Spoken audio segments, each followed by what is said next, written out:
നമസ്കാരം. ന്യൂസ് 18 ഇന്ത്യയുടെ പുതിയ എപ്പിസോഡിലേക്ക് എല്ലാ പ്രേക്ഷകർക്കും സ്വാഗതം.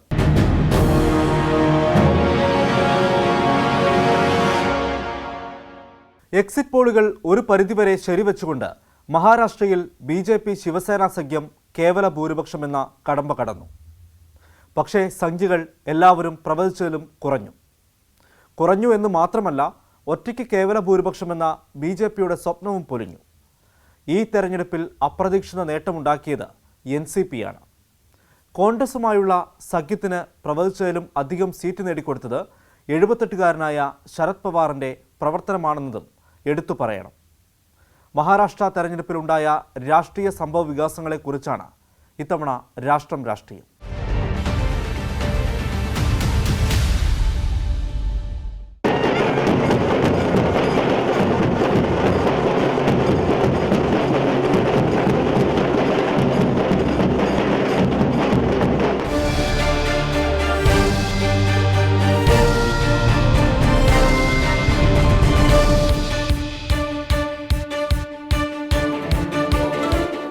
മഹാരാഷ്ട്രയിൽ ബി.ജെ.പി. ശിവസേന സഖ്യത്തിന് എക്സിറ്റ് പോളുകൾ പ്രവചിച്ചത് 200-ന് മേലെ സീറ്റുകൾ. പക്ഷേ ഇതിന്റെ അടുത്തെത്താൻ പോലും സഖ്യത്തിന് സാധിച്ചില്ല എന്നതാണ് തെരഞ്ഞെടുപ്പ് ചിത്രം.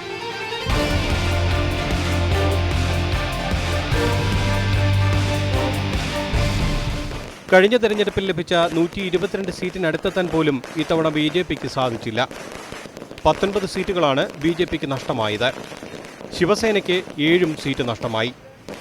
മഹാരാഷ്ട്രയിൽ സർക്കാർ വിരുദ്ധ തരംഗമല്ല ബി.ജെ.പിക്ക് വിനയായത്. മുഖ്യമന്ത്രി ദേവേന്ദ്ര ഫട്നാവിസിനെതിരെ തരംഗവും ഉണ്ടായിരുന്നില്ല. മഹാരാഷ്ട്രയിൽ ബി.ജെ.പിക്ക് ലക്ഷ്യങ്ങൾ പലതായിരുന്നു. ഒറ്റയ്ക്ക് ഭൂരിപക്ഷം എന്നതായിരുന്നു അതിൽ പ്രധാനം. മറ്റൊന്ന്, നരേന്ദ്രമോദിയെ ഉയർത്തിക്കൊണ്ടുവന്നതുപോലെ ഫട്നാവിസിനെയും ഉയർത്തിക്കൊണ്ടുവരികയായിരുന്നു ലക്ഷ്യം.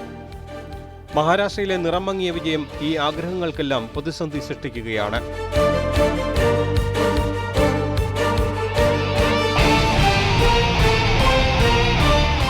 സീറ്റ് കുറയുക മാത്രമല്ല, ബി.ജെ.പിക്ക് മറ്റൊരു തിരിച്ചടി കൂടി ഈ തെരഞ്ഞെടുപ്പ് നൽകി.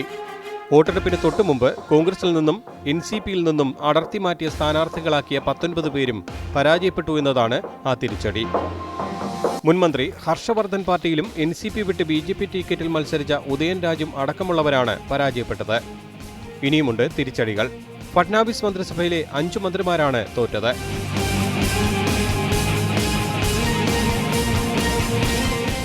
സത്യത്തിൽ ഈ തെരഞ്ഞെടുപ്പിൽ വിജയിച്ചത് ബി.ജെ.പിയും ശിവസേനയുമല്ല, മറിച്ച് ശരത് പവാറും NCP-യും ആണെന്ന് വേണം പറയാൻ.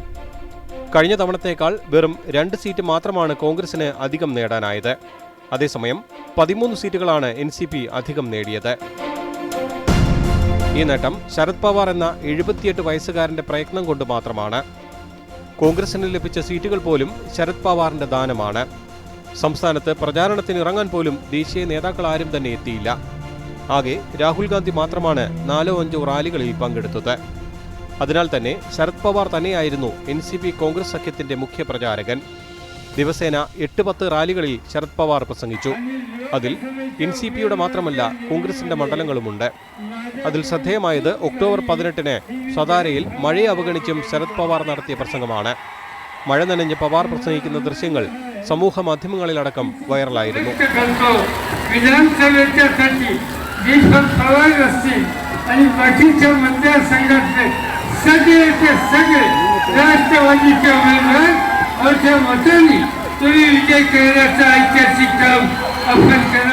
इस चुनाव में कांग्रेस पार्टी, राष्ट्रवादी कांग्रेस पार्टी इस चुनाव का सामना करने की जो तैयारी की थी, उन्हें महाराष्ट्र की जनता की तरफ से हमें अच्छा सहयोग मिला है. हम चाहते थे इससे भी ज़्यादा आगे जाने के लिए हमारे प्रयास थे, मगर ये सब और सिचुएशन में हम यहाँ तक पहुँचे, इसलिए मुझे खुशी है. മഹാരാഷ്ട്രയിൽ ബി.ജെ.പി. തെരഞ്ഞെടുപ്പിന് നേരിട്ടത് ഹിന്ദുത്വവും ദേശീയതാവാദവും മോദിയും ഫട്നാവിസും പ്രാദേശികവാദവും ഉയർത്തിയാണ്. എന്തിനേറെ പറയുന്നു, ജ്യോതിറാവു ഫൂലേക്കും ഭാര്യ സാവിത്രിഭായ് ഫൂലേക്കും സവർക്കർക്കും ഭാരതരത്ന നൽകുമെന്ന് പറഞ്ഞതും പ്രാദേശികവാദമുയർത്താൻ വേണ്ടിയായിരുന്നു. ഇതിനെല്ലാം പുറമെയാണ് തെരഞ്ഞെടുപ്പിന്റെ തലേന്ന് അതിർത്തി കടന്ന് തീവ്രവാദികളെ വധിക്കുന്നത്. ഇത്രയും അനുകൂല ഘടകങ്ങൾ ഉണ്ടായിട്ടും കഴിഞ്ഞ തവണത്തെ പ്രകടനം നടത്താൻ BJPക്ക് സാധിച്ചില്ല എന്നതും എടുത്തു വായിക്കേണ്ടതാണ്.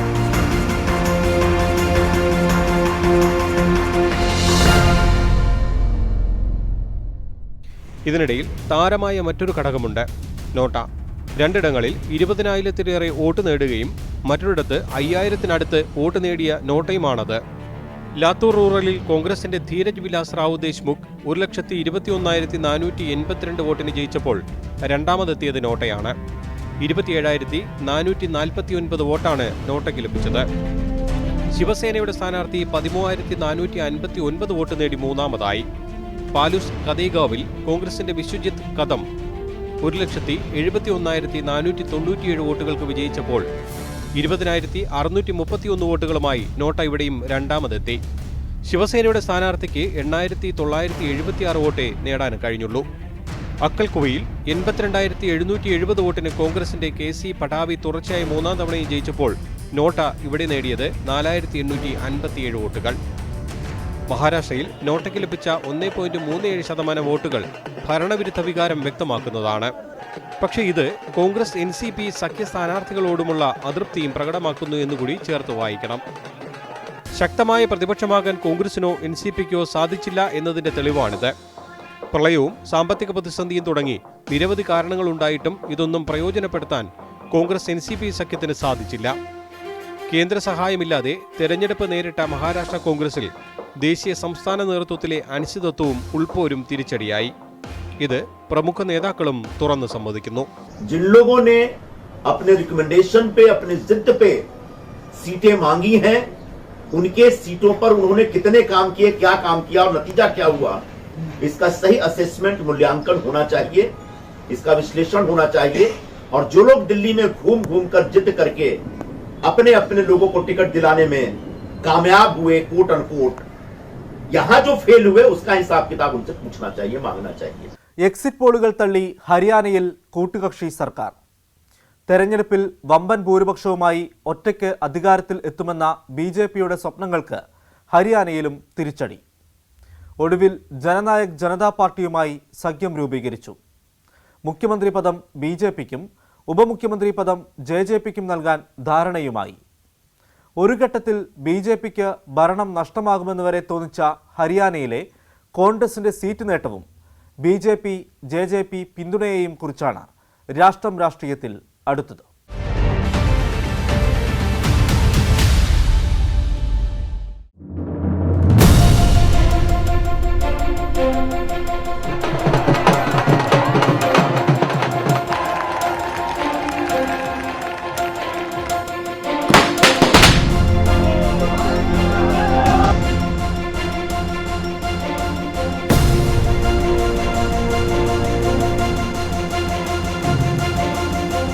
ഹരിയാനയിൽ വോട്ടെണ്ണൽ തുടങ്ങിയപ്പോൾ ആദ്യ ലീഡ് ലഭിച്ചത് കോൺഗ്രസിന്. ഒരു സമയത്ത് BJPയേക്കാൾ കൂടുതൽ സീറ്റിൽ കോൺഗ്രസ് മുന്നിട്ട് നിന്നു. പ്രാദേശിക തലത്തിൽ പാർട്ടിക്കുള്ളിലുണ്ടായ ഭിന്നതകളും അസ്വാരസ്യങ്ങളും നിലനിൽക്കെയാണ് കോൺഗ്രസ് ഹരിയാനയിൽ ശക്തമായ പ്രകടനം കാഴ്ചവെച്ചത്. 10-ൽ താഴെ സീറ്റ് നേടുമെന്ന പ്രവചനങ്ങൾ അസ്ഥാനത്താക്കി കോൺഗ്രസ് 31 സീറ്റാണ് ഹരിയാനയിൽ നേടിയത്. ജാട്ട് വംശജനായ ഹൂഡയുടെ സാന്നിധ്യം BJPയുമായി കലഹിച്ചു നിൽക്കുന്ന ജാട്ട് വോട്ടുകൾ നേടിക്കൊടുക്കാൻ കോൺഗ്രസിന് സഹായകമായി. INLDക്കും JJPക്കും ഇടയിൽ ജാട്ട് വോട്ടുകൾ ഭിന്നിച്ചില്ലായിരുന്നുവെങ്കിൽ കോൺഗ്രസ് കേന്ദ്ര നേതാക്കളുടെ സഹായമില്ലാതെ തന്നെ ജയിച്ചേനെ. അല്ലെങ്കിൽ ഹൂഡയെ നേരത്തെ അധ്യക്ഷനാക്കി നിയമിച്ച പ്രാദേശിക പ്രവർത്തനങ്ങൾ കൂടുതൽ ശക്തമാക്കിയിരുന്നെങ്കിൽ സ്ഥിതി മറ്റൊന്നായേനെയെന്നും കരുതുന്നതിൽ തെറ്റില്ല.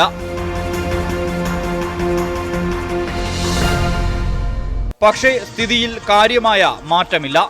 BJP ഏറ്റവും വലിയ ഒറ്റക്കക്ഷിയായി.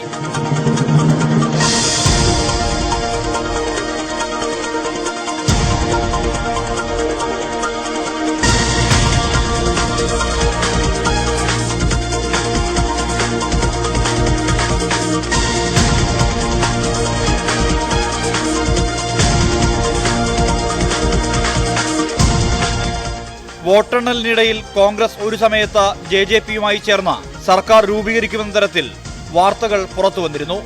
ഇതിനിടെ കർണാടകയിലേതുപോലെ സ്വതന്ത്രരെ ചാക്കിട്ടുപിടിക്കാൻ BJP ശ്രമം തുടങ്ങി. ഒടുവിൽ 8 സ്വതന്ത്രരും BJPക്ക് പിന്തുണ പ്രഖ്യാപിച്ചു. എന്നാൽ സ്ഥാനങ്ങൾ മോഹിച്ചെത്തിയ ഗോപാൽ കാണ്ഡെ അടക്കമുള്ളവർക്ക് തിരിച്ചടിയായി BJP JJPയുമായി സഖ്യം രൂപീകരിച്ചു. ഡൽഹിയിൽ JP നദ്ദയുമായും പിന്നീട് അമിത്ഷായുമായി നടത്തിയ ചർച്ചയിലാണ് JJP അധ്യക്ഷൻ ദുഷ്യന്ത് ചൗട്ടാല BJPക്ക് പിന്തുണ പ്രഖ്യാപിച്ചത്. हरियाणा की जनता ने जो जनादेश दिया है उसको मद्देनजर रखते हुए, वो जनादेश का स्वीकार करते हुए दोनों पार्टियों के नेता ने ये तय किया है कि हरियाणा के अंदर भारतीय जनता पार्टी और JJP श्री दुष्यंत चौटाला जी की पार्टी दोनों मिलकर सरकार बनाए।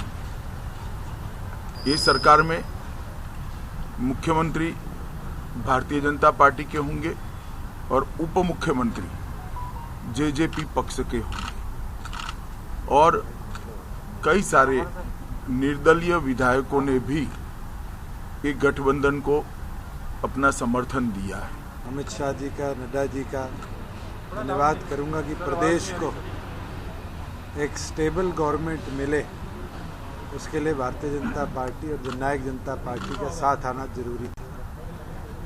हमारी नेशनल एग्जीक्यूटिव ने, लेजिस्लेटिव बोर्ड ने, सब ने मिलकर ये निर्णय किया कि प्रदेश के हित के लिए आज स्टेबिलिटी की बहुत ज़रूरत है। और मैं ये मानता हूँ जनसंघ के समय से चौधरी देवीलाल जी जब एक्टिव पॉलिटिक्स में थे या उसके बाद आज तक हम अलग अलग समय मिलकर साथ चले और आज भी प्रदेश को ज़रूरत है कि प्रदेश के अंदर परिवर्तन और प्रदेश को प्रोग्रेसिव तौर पर आगे ले जाने के लिए हमें मिलकर यूं ही आगे बढ़ना पड़ेगा। वोट किसी की, सपोर्ट किसी की, लोग समझ चुके। नहीं, उन्होंने कहा अच्छा परफॉर्मेंस रही है इसी से।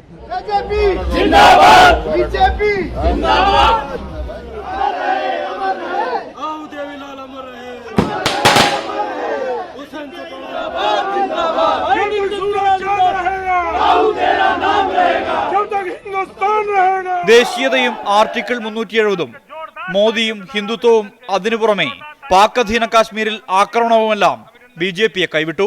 നേതാക്കൾ കൈവിട്ട കോൺഗ്രസിന് ജനങ്ങൾ കൈ നൽകി. പക്ഷേ ഹരിയാനയിലെ കോൺഗ്രസിന്റെ ജയം ഒരു ഗാന്ധി കുടുംബത്തിലെയും പേര് പറഞ്ഞായിരുന്നില്ല എന്നതാണ് ശ്രദ്ധേയം. ഭൂപീന്ദർ സിംഗ് ഹൂഡ എന്ന പഴയ പടക്കുതിരയായിരുന്നു ജയത്തിന് പിന്നിൽ. അശോക് തൻവാർ എന്ന പരിചയസമ്പത്തില്ലാത്ത നേതാവിന് സംസ്ഥാന അധ്യക്ഷ പദവി നൽകിയത് രാഹുൽ ഗാന്ധിയായിരുന്നു. അത് തെറ്റായ തീരുമാനമായിരുന്നുവെന്ന് അംഗീകരിക്കാനുള്ള രാഹുലിന്റെ മടിയായിരുന്നു തൻവാറിന്റെ ഭരണം നീളാൻ കാരണം. രാഹുൽ ഗാന്ധി സ്ഥാനമൊഴിയുകയും ഭൂപീന്ദർ സിംഗ് ഹൂഡ പാർട്ടി വിടുമെന്നുള്ള ഘട്ടം വന്നപ്പോൾ മാത്രമാണ് ഹരിയാനയിൽ പാർട്ടിയുടെ നേതൃത്വം വീണ്ടും ഹൂഡയെ ഏൽപ്പിച്ചത്. इन्होंने हरियाणा के लोगों के मुद्दे समझे ही नहीं। 5 साल पहले ठीक है इनकी बन गई सरकार, लेकिन 5 साल में इन्होंने ना लोगों को समझा, ना हरियाणा के मुद्दे समझे, ना हमारे युवाओं को, ना महिलाओं को, ना किसान को, ना गरीब को, दलित को, किसी को नहीं समझा। और ये झूठ पर झूठ लाते गए और आखिर में ये समझ गए थे कि हरियाणा के लोग इनको नाकारने वाले हैं, इसलिए ये तरह तरह की बातें, चाहे 370 हो, चाहे क्या था NRC या कुछ इस तरह की बातें लाने लगे। हरियाणा के लोगों की बात इन्होंने कहीं नहीं की, तो लोग भी समझ गए, ये समझ ही चुके थे। ഏതായാലും കോൺഗ്രസ് നേതൃത്വത്തിന് ഒരിക്കലും അവകാശപ്പെടാൻ സാധിക്കാത്ത വിജയമാണ് ഹരിയാനയിലേത്. രാഹുൽ ഗാന്ധിയെ മാറ്റി നിർത്തിയാൽ ഒരു ദേശീയ നേതാവും ഹരിയാനയിൽ പ്രചാരണത്തിന് എത്തിയതുമില്ല. രാഹുൽ ഗാന്ധിയുടെ വിശ്വസ്തനായ രൺദീപ് സുർജേവാല പരാജയപ്പെട്ടതും ഇതിന് ഉദാഹരണമാണ്. ആഹാരം, അതിലെ വൈവിധ്യങ്ങളും എല്ലാവരെയും ആകർഷിക്കാറുണ്ട്. വൈവിധ്യം ആഹാരത്തിൽ മാത്രമല്ല, അത് ലഭിക്കുന്ന ഇടങ്ങളും രീതിയും എല്ലാം അനുബന്ധ ഘടകങ്ങളാണ്. അതുതന്നെ ഹോട്ടൽ രംഗത്തെ മാറ്റങ്ങൾക്കും കാരണം. ഇത്തരത്തിൽ വെറൈറ്റിയായി ആഹാരം കഴിക്കാനുള്ള പുത്തൻ അവസരം ഒരുക്കുകയാണ് ഉത്തർപ്രദേശിലെ നോയിഡ സ്വദേശികൾ.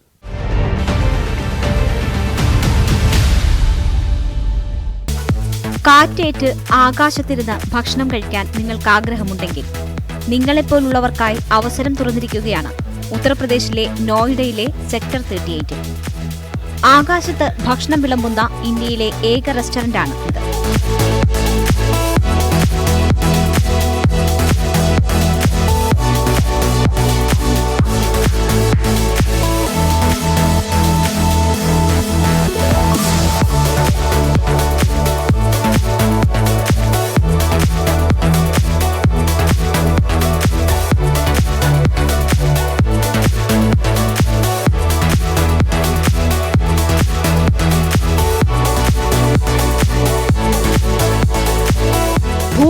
നിന്ന് 160 അടി ഉയരത്തിലാണ് ഈ ഹോട്ടലിൽ ഭക്ഷണം വിളമ്പുന്നത്.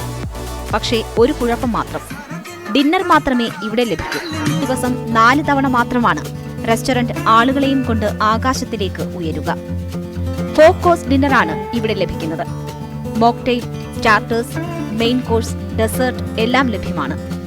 ഒരാൾക്ക് ആഹാരം കഴിക്കാൻ അനുവദിച്ചിരിക്കുന്നത് 40 മിനിറ്റ് മാത്രം. അതിനുള്ളിൽ റെസ്റ്റോറന്റ് താഴേക്ക് വീണ്ടും. മുൻപ് വരെ ഇതല്ലായിരുന്നു സ്ഥിതി. 120 ആളുകൾ വരെ ഇവിടെ താമസിച്ചിരുന്നു. ഇതെല്ലാം മാറി. ഇതിന് പിന്നിൽ ദുരൂഹതയുണ്ടോ എന്ന് ചോദിച്ചാൽ ദുരൂഹതയല്ല, ദുരൂഹ കാരണമുണ്ട് എന്ന് വേണമെങ്കിൽ പറയാം. ഗ്രാമത്തിലെ പ്രമുഖരിൽ ഒരാളായിരുന്ന ഹനുമന്തപ്പ 2019 സെപ്റ്റംബറിൽ അദ്ദേഹത്തെ കാണാതായി. ഹനുമന്തപ്പയുടെ തിരോധാനത്തിന് പിന്നാലെ അദ്ദേഹത്തിന്റെ ബന്ധുക്കൾ ഗ്രാമം വിട്ടു. സംഭവത്തിൽ കേസെടുത്ത പോലീസ് ഗ്രാമത്തിലെത്തി അന്വേഷണം ആരംഭിച്ചു.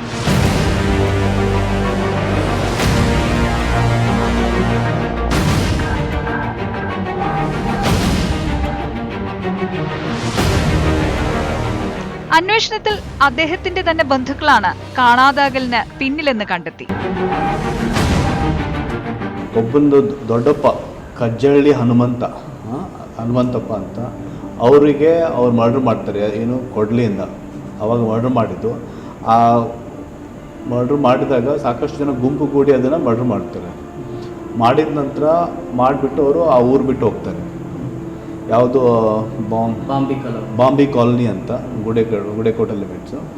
ಅದು ಘಟನೆ ಹೋದ ನಂತರ ಅವ್ರಿಗೆ ಸ್ವಲ್ಪ ದಿವಸ ಆದ ನಂತರ ನಾವು ನ್ಯಾಯಾಲಯಕ್ಕೆ ಹಾಜರುಪಡಿಸಿ ಅರೆಸ್ಟ್ ಮಾಡಿಬಿಟ್ಟು ಅವಾಗಿನ ಆಫೀಸರ್ಸ್ ಅರೆಸ್ಟ್ ಮಾಡಿಬಿಟ್ಟು ಅವ್ರಿಗೆ ನ್ಯಾಯಾಲಯಕ್ಕೆ ಹಾಜರುಪಡಿಸ್ತಾರೆ. ಕಂಟಿನ್ಯೂಸ್ ಕೇಸ್ ನಡೆದ ನಂತರ ಅವ್ರಿಗೆ ಜಾಮೀನು ಸಿಗುತ್ತೆ ಬೇಲ್ ಆದ ನಂತರ. ಆ ಬೇಲ್ ಆದ ನಂತರ ಆ ಘಟನೆ ಹಿನ್ನೆಲೆಯಲ್ಲಿ ಅವರು ಆ ಊರಲ್ಲಿ ಇರದೇ ಇರುವುದು ಅಂತ ನಾವು ಕಂಡು ಬರುತ್ತೆ ಅವಾಗ. ഇതിനിടെ അന്വേഷണവും ചോദ്യം ചെയ്യലും ഭയന്ന് ഗ്രാമത്തിലുള്ളവർ മറ്റു പ്രദേശങ്ങളിലേക്ക് കുടിയേറി. 1 വർഷത്തിനിടെ എല്ലാവരും ഗ്രാമം ഉപേക്ഷിച്ചു പോയി.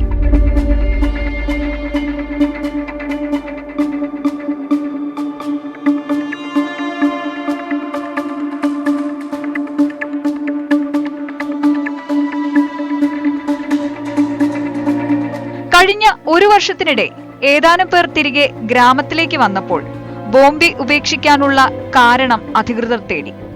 അടിസ്ഥാന സൗകര്യങ്ങൾ ഇല്ലെന്നായിരുന്നു അവരുടെ മറുപടിയെന്ന് പഞ്ചായത്ത് അധികൃതർ പറഞ്ഞു. ಮನೆಗಳು ಯಾವುದೇ ಇಲ್ಲ, ಅದು ಒಂದೇ ಮನೆ ಇತ್ತಲ್ಲೇ. ಹೌದೌದು, ಊರಾಗಿಲ್ಲ. ಮೊದಲು ಗೊತ್ತಿಲ್ಲ, ನಾನು ಬಂದು 8-9 ತಿಂಗಳಿಂದ ಅದು ಇರೋದಾಗ ಅಷ್ಟೇ ಇತ್ತು. ಅದೇ ಡಿಬಣ್ಣೆನಾಗ ಹೆಸರು ಅದಾವ. ಮೊದಲು ವಾಸ ಇದ್ರ ಇಲ್ಲ ಅಂತ ನನಗೂ ಗೊತ್ತಿಲ್ಲ. ಹಂಗೆ ಯಾರು ಎಷ್ಟು ಮನೆಗಳು ಅಂಬದು ಇಡೀ ಮನೆ ಪ್ರಕಾರ ಗೊತ್ತು. ಇಲ್ಲಿ 30 ಅದಾವ. 30 ಅದಾವ.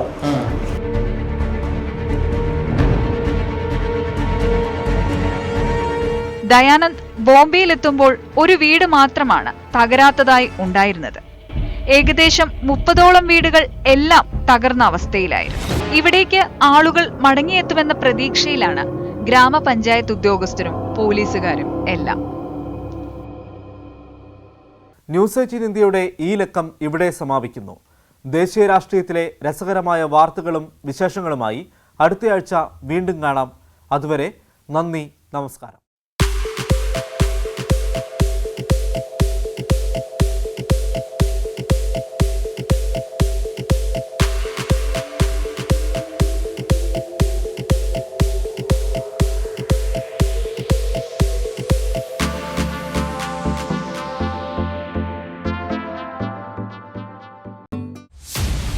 Crore viewers,